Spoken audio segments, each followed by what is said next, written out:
Hello and welcome. I think we're going to be getting started. To start this session, I would like to first introduce Lisa Anderson, the CEO and founder of Paragonix Technologies. Thank you.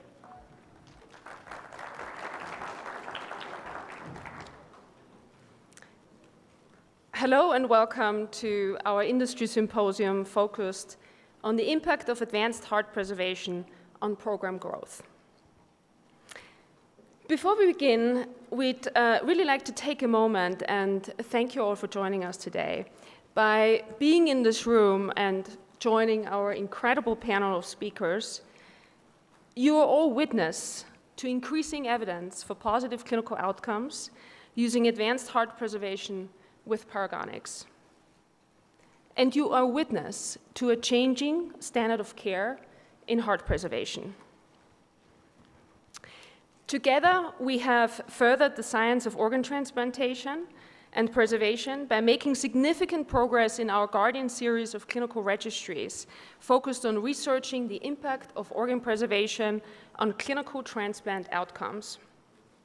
The Guardian Heart Registry has now reached over 1,500 enrolled patients across 21 transplant centers globally, and the results of the registry have been truly inspiring. Our investigators are sharing continued, robust evidence of the positive impact of FACC using data from our Guardian registry, which has grown to an unprecedented size over the last 12 months. Paragonix is proud to support 100 transplant centers globally. We are also excited to report that the Paragonix FACC is now being utilized by over 43% of heart transplant centers in the United States. In March of 2023, 37% of all transplanted hearts in the US were preserved, monitored, and transported in a FACC. The past year has shown both tremendous growth for our clinical community, but we've also seen transplant centers' increasing needs for outsourcing various aspects of the organ procurement and transport process. As a medical device company, we feel it is our job to not only provide our community with best-in-class technology, but also to assist in the various logistics needs of our transplant partners. It is our great honor to walk shoulder to shoulder with you as you seek to provide life-saving transplants for your patients. At Paragonix, we have thus heavily invested in our personnel and digital technologies in order to provide services support for our transplant centers. To date, Paragonix devices have been utilized in over 3,000 heart transplant procedures. Paragonix has provided clinical support in over 600 thoracic procurements. In the past 12 months alone, we've utilized our 35 product hubs across the country and have provided close to 400 devices on demand, often within just a couple of hours of a request. And in close collaboration with our surgical services partners, we've assisted in many thoracic surgical procurements across the United States. We are 100% committed to research related to improving patient outcomes, and I am excited to announce that our Guardian registry has now been expanded by Guardian Procure. Guardian Procure is dedicated to the collection and analysis of data generated from outsourced organ procurements and will thus provide important insights into the increasing needs for centers to outsource organ procurements with on-demand surgical teams across the nation. So in line with our relentless pursuit for data-driven and technology-enabled practice changes, I am honored to introduce our expert panelists for today's symposium. Please welcome Dr. David D'Alessandro from Massachusetts General Hospital, Dr. Hannah Copeland from Lutheran Hospital, and Dr. Neil Uriel from New York Presbyterian. Our first talk will be held by Dr. D'Alessandro.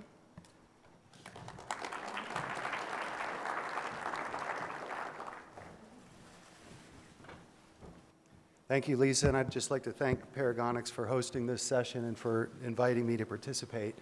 When Lisa walked into my office when I was working with Danny Goldstein at Montefiore more than 10 years ago now, by the way, she looks the same, I look much older, with this device she had, I was intrigued by it, but when she handed me the finished product, I was skeptical that it was going to do anything different than ice storage. We were not having difficulties with our standard brain-dead hearts using ice storage. Our outcomes were good.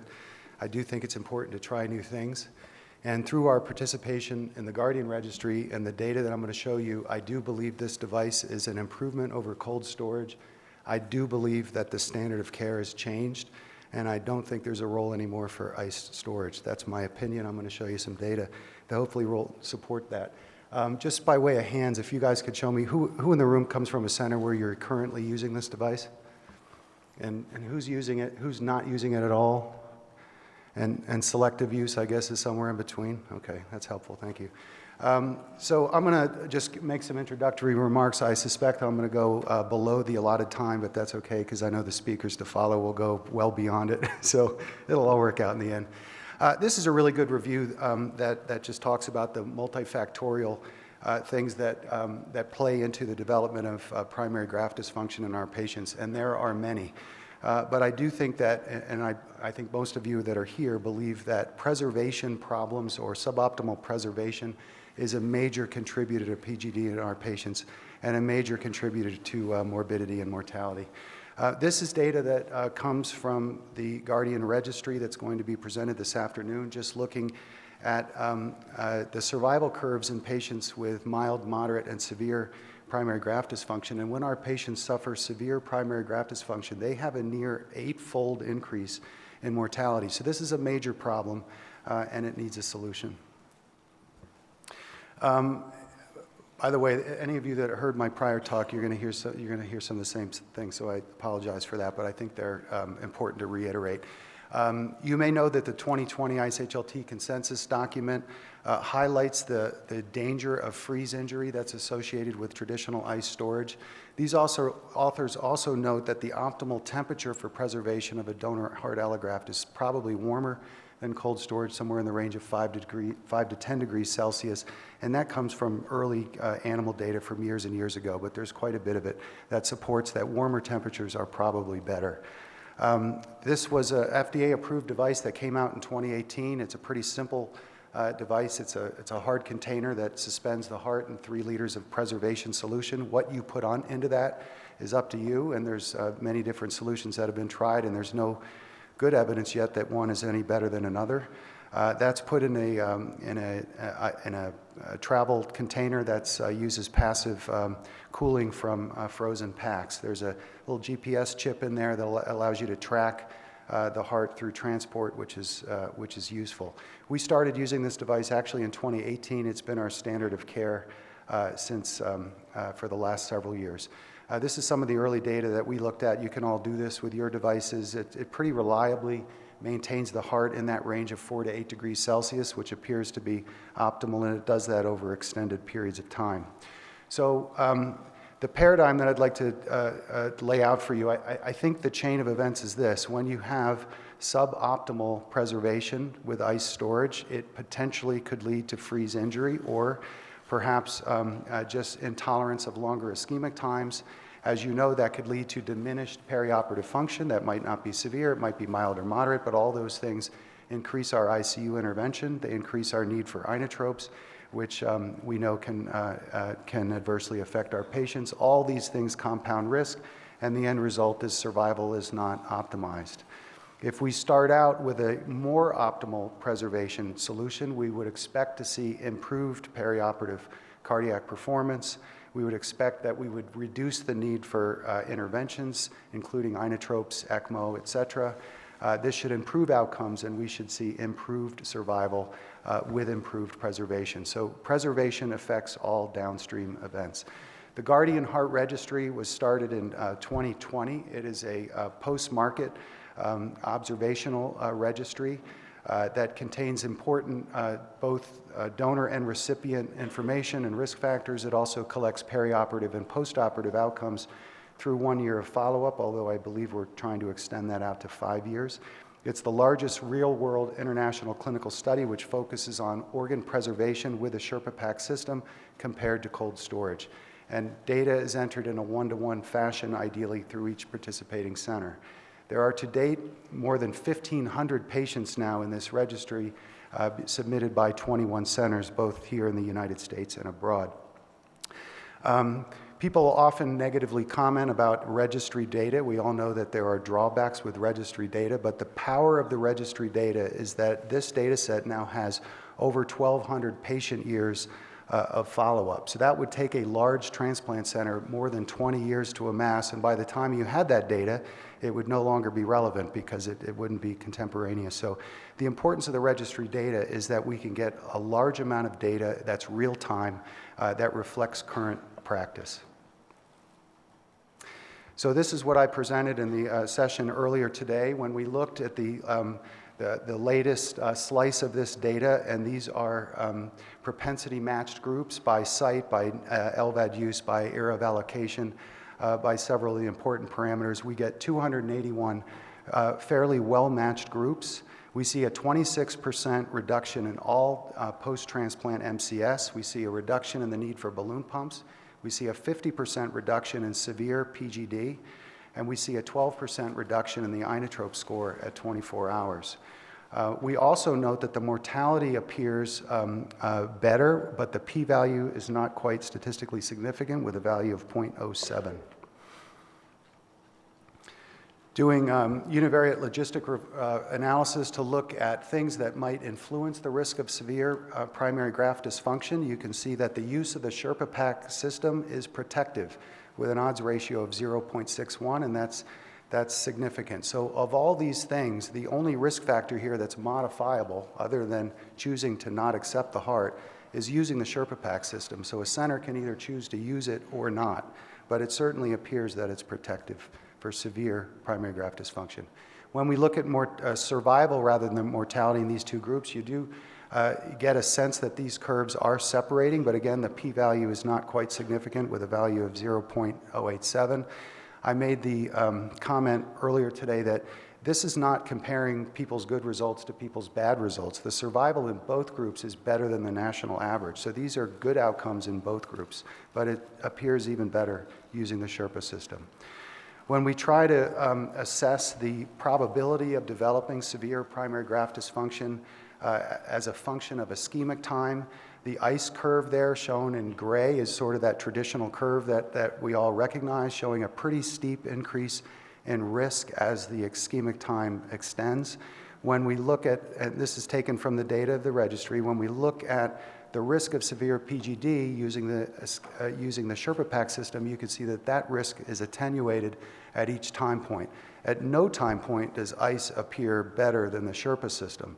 So, for example, if you look at the risk of severe PGD at 3 hours using ICE, that's more similar to 6 hours using the Sherpa system.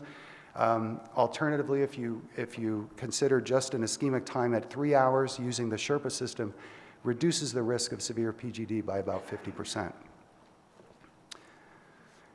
Trying to figure out what the safe potential ischemic time is using the Sherpa system. We don't have enough data to do that, but there's certainly lots of anecdotal reports of out to 6 and even 8 hours with good function, but clearly we need more data at these longer time points, so it's too soon to know. I will say, though, that it's pretty obvious to me that this system can extend that safe period beyond the 4 hours that we traditionally associate with standardized storage. There are a lot of presentations at this meeting, at last year's meeting, just looking at various cohorts of patients. I think this is going to get presented a little bit more detail by one of the speakers to follow. But in every group that we look at, it appears that the Sherpa is better than ICE. It doesn't always achieve statistical significance because some of those groups are just too small. The N is too small. It's not powered to show that. But there's no group that looks worse with a Sherpa PACC system, and I find that intriguing. So just to conclude, I think severe PGD, it's clearly a deadly complication and it should be avoided. The Sherpa pack is the only device that we have so far that's been shown to give surgeons control over the development of severe PGD. It attenuates the effect of long ischemic times, and it reduces the risk of severe PGD at all ischemic times.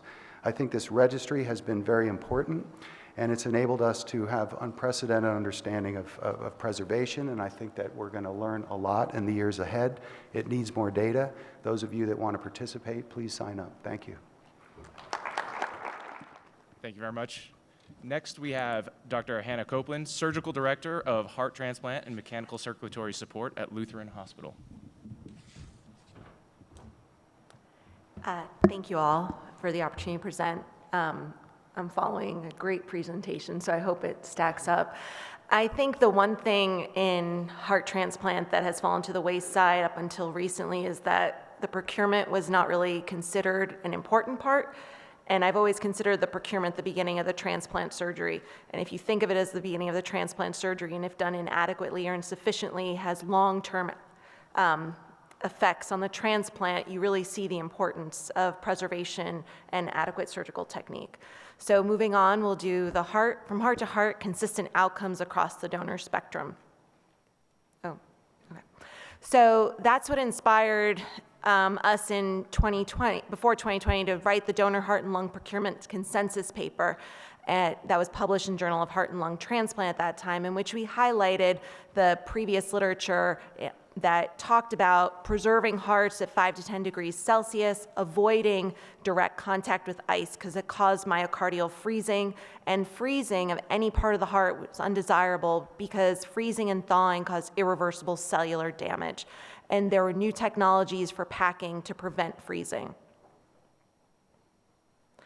So expanding our understanding of advanced preservation, we'll talk about 3 different areas: expanding the donor pool, specifically looking at extended criteria donors, stacked risk factors, then looking at extending recovery time range, longer ischemic times, and also short ischemic times.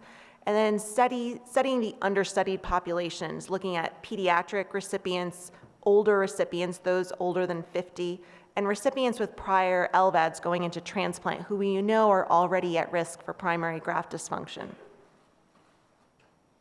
So expanding the donor pool, the composite expanded criteria definition was used, and there were 137 ice storage versus 193 Sherpa pack. And what you can see looking at the graph, the gray is ice storage versus the Sherpa pack in the magenta.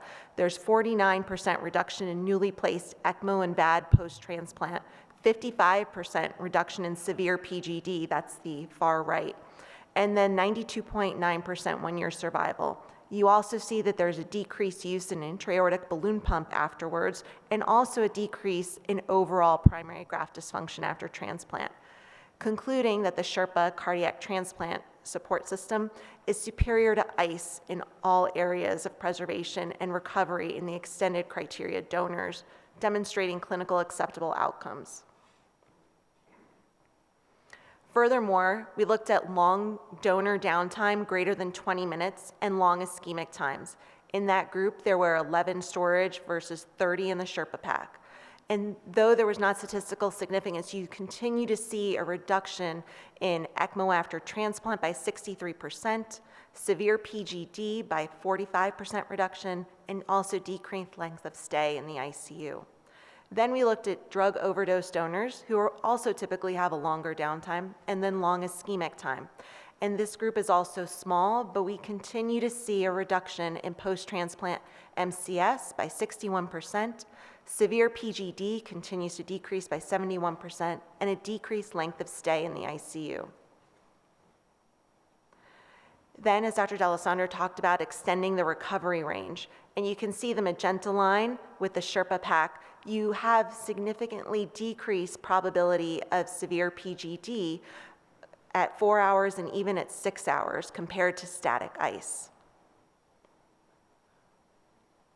So extending the recovery range, you can see at over 6 hours, it's still less than 15%, versus at 6 hours, you're over 20% increased risk of severe primary graft dysfunction.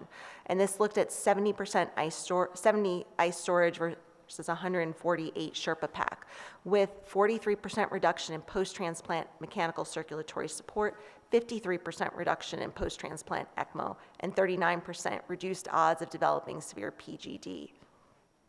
So we still don't know the upper limit of ischemic time, as Dr. D'Alessandro pointed out, but we know that it's acceptable to increase the ischemic time with the Sherpa pack. So the question then comes shorter ischemic time.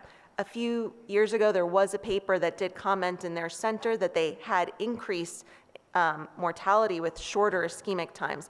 And so here we look that even with shorter ischemic times, there's still a difference and a benefit of severe PGD reduction by 51%, 19% reduction in inotropic support at 24 hours, and 25% reduction in days of inotropes as well, even in shorter ischemic times, and that was looking at 2 hours or less. So there's no ischemic time where ICE is beneficial overall with the Sherpa pack. So studying the understudied patients. So there's, and some of these studies will be later this afternoon. You have the pediatric recipients, 78% patients ice storage versus 66 patients in the Sherpa. There was a reduction in ICU length of stay by 30%, 1-year mortality reduction in 52%, with a 94.9 1-year survival.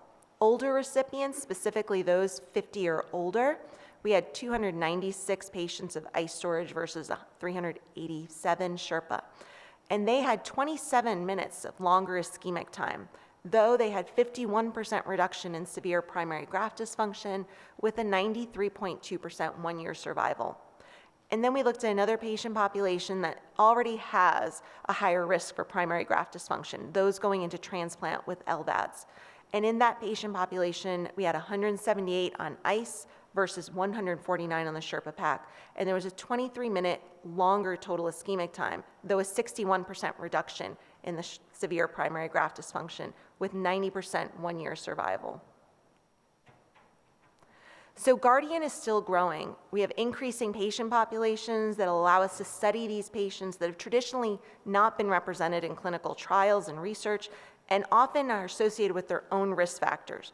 So further research and next steps, we're looking at Guardian Procure, the donors recovered through special outsourced procurement services, and then actually defining the optimal temperature for heart preservation, evaluating the use of the Sherpa pack in normothermic regional perfusion, DCD donors, looking at the extended ischemic time and trying to determine the upper limit of the ischemic time, then refinements in special populations such as the pediatrics and maybe subpopulations within those based on etiology of heart failure, African American recipients, the female donors, and then concurrent lung procurement.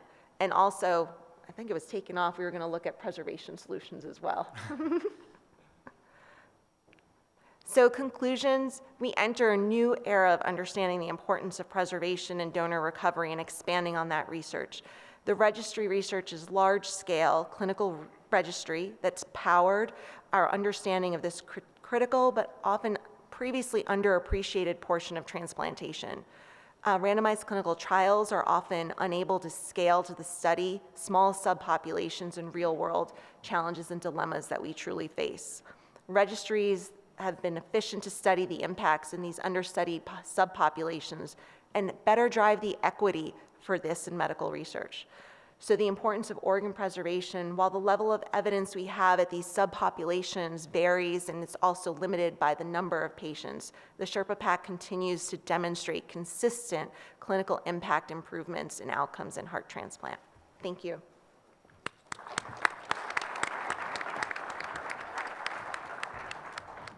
Thank you.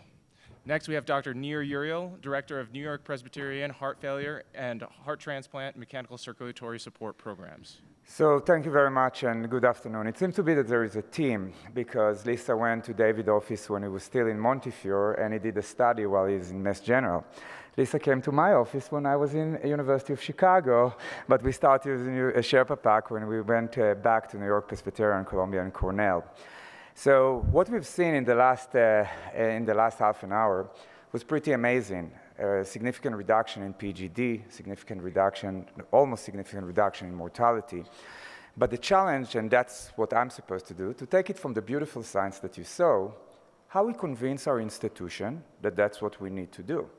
Because a bucket of ice doesn't cost a lot of money, but something else may cost a lot of money. So the question all the time is how we convince institution. How do we move the needle and tell our supervisor, this is what we want to do and this is what we need to do. If we want to just, I will tell you a little bit a story about my institution. The bigger the institution, the more bosses you have. So I have a lot of bosses. Steve Corwin is the president of New York Presbyterian. Just to put it in perspective, 58,000 employees. So this is like a small city. Brian Donnelly is the chief operating officer. This is who I'm supposed to report. But we have two mega hospitals, Columbia and Cornell. So Laureen Hill is the person who runs Columbia University, and Parash Shah is the person who runs Cornell University. And everybody wants an answer why you should do it. You really need to explain to them. On top of it, you have already a lot of program. When you have such a big hospital, this is New York City, you have a lot of people. So we are the biggest heart failure program probably in the country, and I'm assuming in the world, that have 32 heart failure, board-certified heart failure cardiology as part of us, more than 300 heart transplants that we did since the inception, since 1977 that we started doing transplant in New York, and a lot of admission of heart failure patients. We have a lot of location. We have 2 transplant centers, Columbia, Cornell, and you need to move the needle. You need to tell the hospital, because I spoke with Lisa, and Lisa convinced me that it's going to work, and you better try to use it. You need to try to do it. So collect your data. You're going to do a deal. That's what usually you go to your supervisor and you do a deal, that knowledge is power. And you're going to do a data collection while you look at your survival adverse events, and you're going to do also research because it's an academic institution, and you're going to try to convince them in all different ways that that's what we do. So the first step of what I want to tell you about is let's look at the data. Because there is the Guardian Registry that is beautiful and amazing.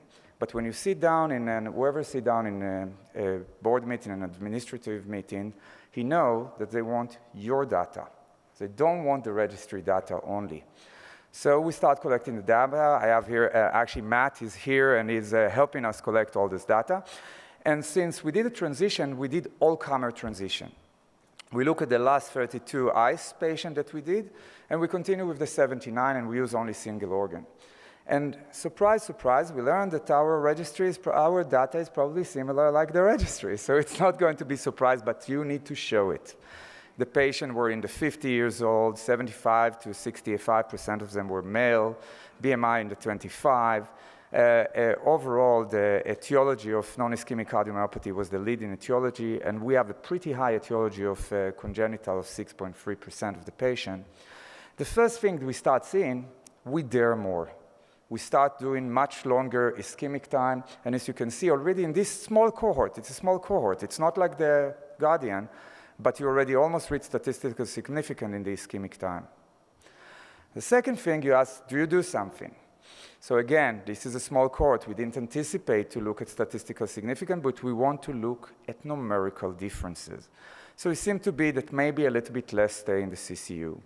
But definitely, immediately we saw what was seen in the Guardian by David and by Hannah.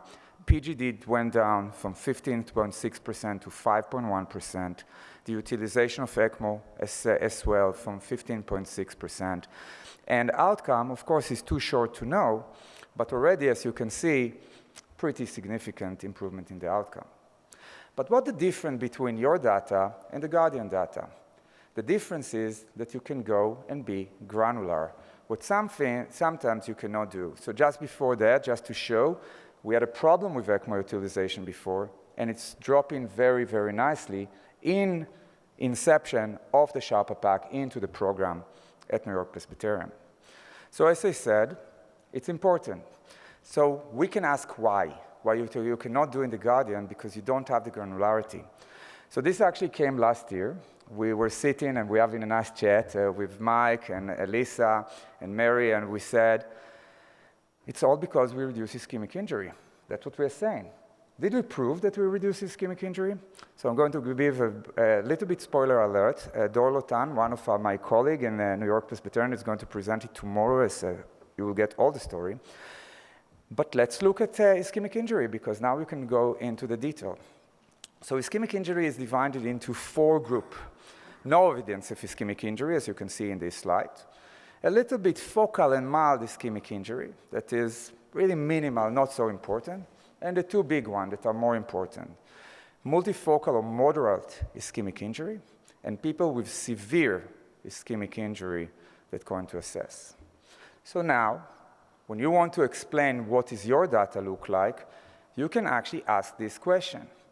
And this was the idea, to take 105 consecutive heart transplants to exclude patients that, of course, use other technology beside ICE or the Sherpa pack, like OCS. And then we learned that we have 37 patients that receive the ICE and 60 patients that receive the Sherpa pack. And then to try to exclude people that receive multi-organ and other elements that we want to make the groups as single as we can. And as you can see, 33 heart transplant recipients receive ICE, 57 receive the transplant, and we give it to a pathologist to reread all the biopsy at week 1, week 4, week 8, and to see what happens thereafter. But we didn't tell the pathologist how we transition the heart. So this is a blinded by the pathologist. They don't know. It's the same pathology that read all the sample on the same technique. We ask him to grade the ischemic injury based on this. And first of all, again, just patient population, very similar to the previous one, even though it's not exactly the same patient population. Age of 57, we have 24 to 20% Afro-American in our cohort.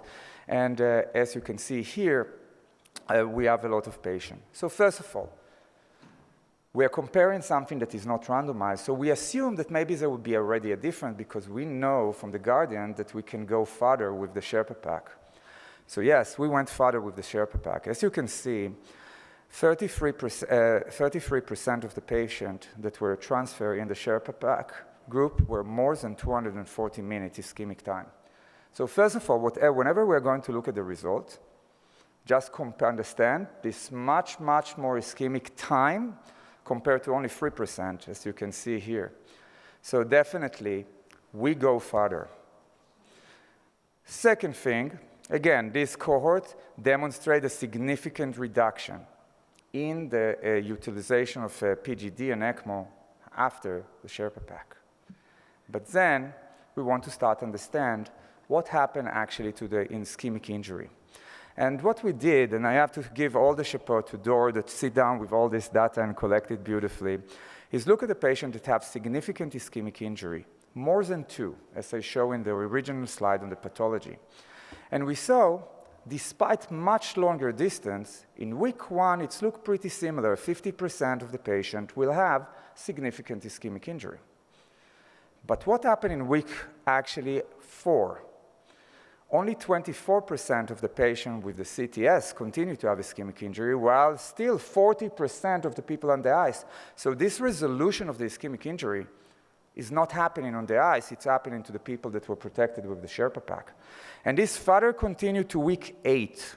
In week 8, 12% of the patients with the ICE still have ischemic injury compared to only 3.5% of the patients with the Sherpa pack. So let's look a little bit on a graphic way.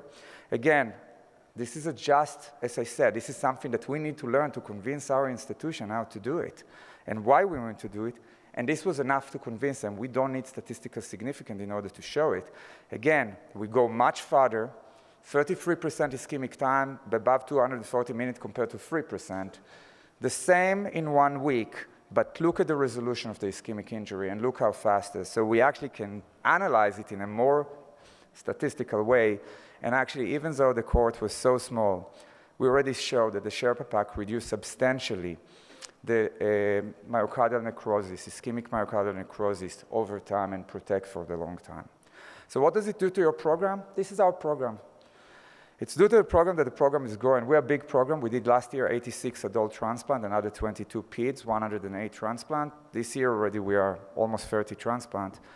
We have a transplant that have a survival rate of 95.6%. We didn't have it 5 years ago. So thank you very much, and now I'm excited to have a really good discussion about the topic, how to convince your institution. It's really worth to do it. Thank you.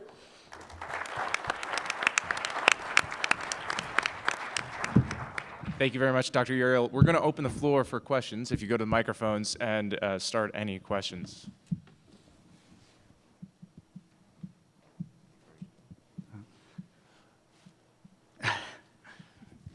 Yes, Yuri. Yuri Stukov, Gentle Heart Center, University of Florida. So I want to compliment first Dr. Lisa Anderson for this great product and great company.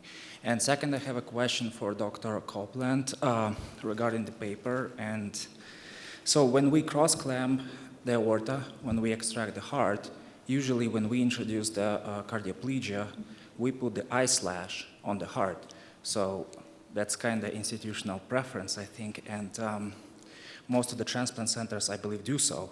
And according to your paper, it's very unfavorable to do this. So what is the solution? So you don't have to put ice. You can put cold solution.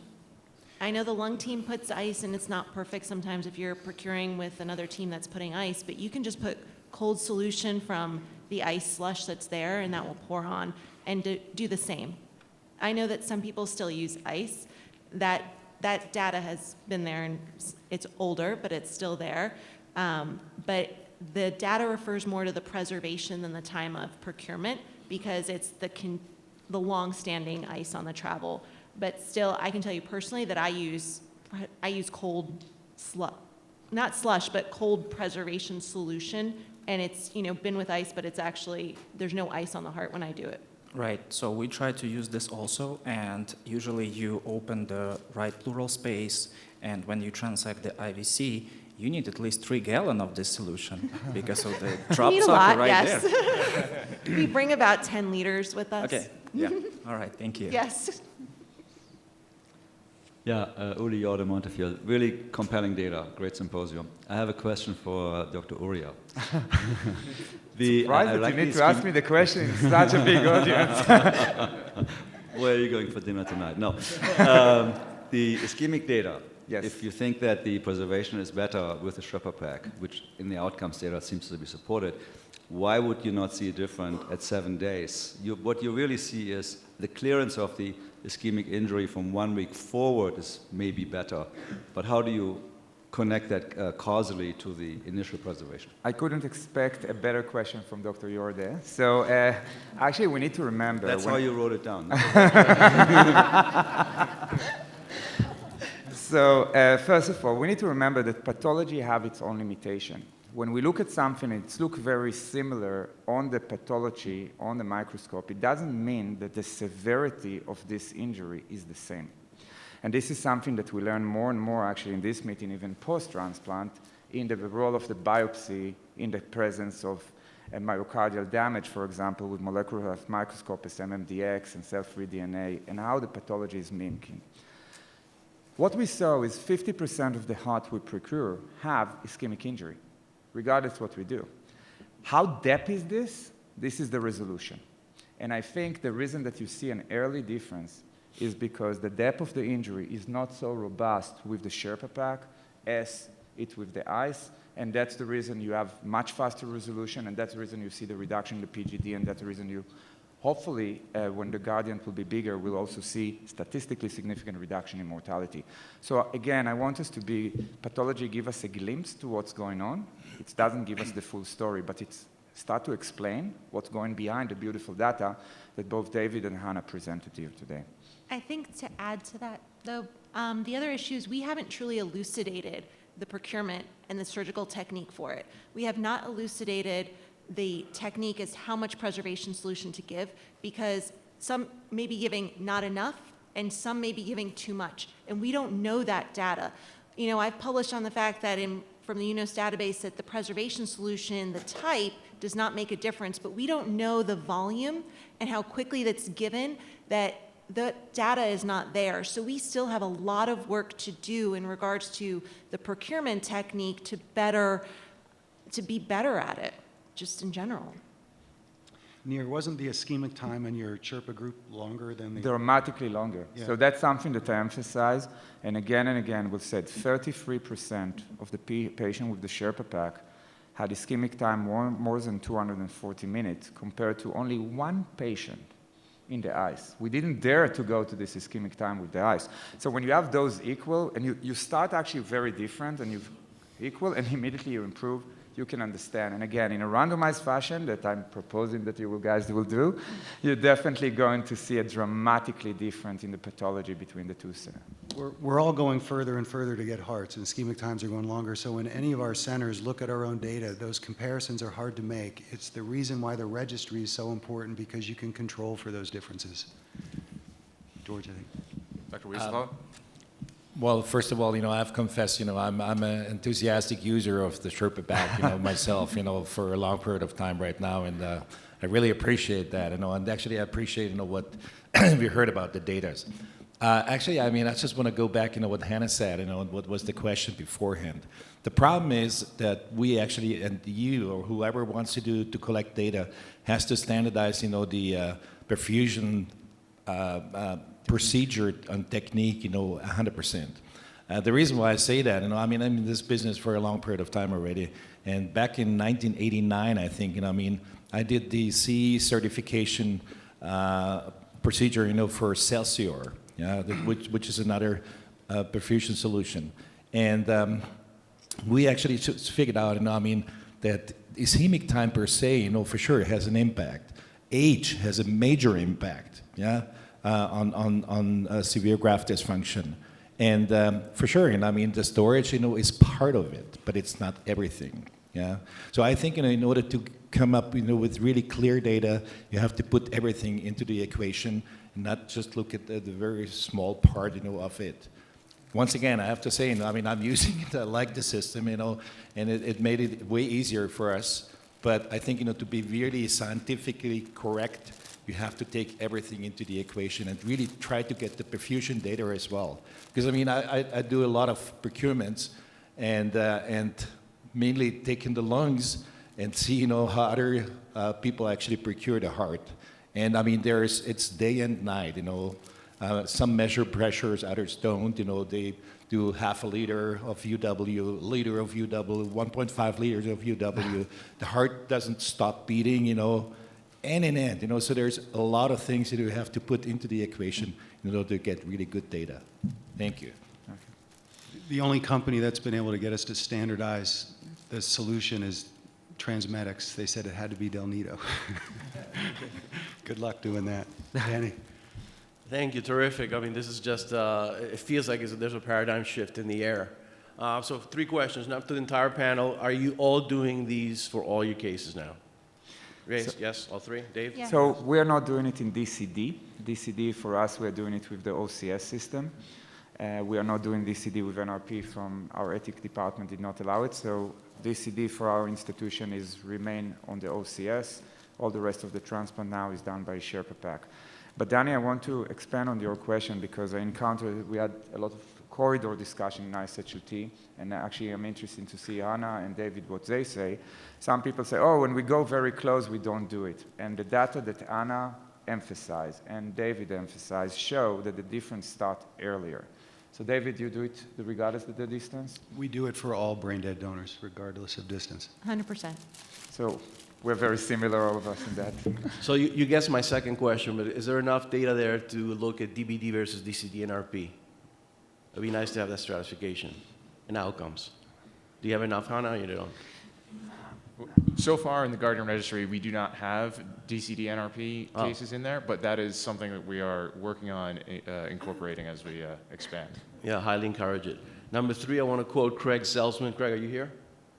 Oh, no. Let's talk money.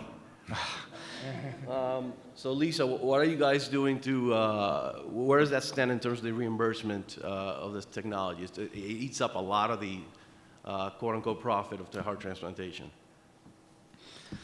I'm going to pass the question on to Michael next to me. He's our expert there, but the short answer is it does fall under the organ acquisition cost as a pre-transplant bucket. Yes, absolutely. There are reimbursement mechanisms through organ acquisition cost report as well as private payer mechanisms that help cover it with all of the preservation supplies. It's under the CMS code. That said, the authors, the Guardian investigators did publish last year about the reductions or improvements in cost savings due to reductions in complications. Saving on ECMO usage and perfusion certainly has a big impact on program margins as well. Near, is that what you Danny, you have four bosses? I think your question is spot on, and that's the reason I started. How do I convince my institution to do this? Because the challenge that you're saying, in a Medicare patient, you can do, of course, you can go and go there, but in the private payer, usually big institution like Montefiore, like NYP, like MGH, we have a deal that is a global deal, and those, as they will not want us to open those deals. And that's the challenge. So what you need to prove, and that's the reason we did what we did, we needed to prove a hospital have the goal to take care of patients, but they also behave a little bit like cooperate in that regard. You need to prove them that you are not going to do something that is going to cause them to lose money. But by showing them reduction in PGD, that is a main problem after transplant. Guys, we went down to a single digit when we were in the high double digit. All the registry, you have a 1-year survival that is, you're a thoracic surgeon. This is something that will be good to have valve plus cabbage. We have a 1-year survival of close to 96%.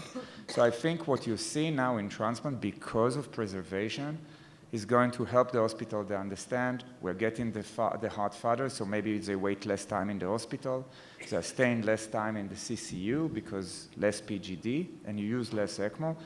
It's going to be a hard work, but I think this is what we need to prove, because whoever deal with hospital administration know they're going to ask you this question.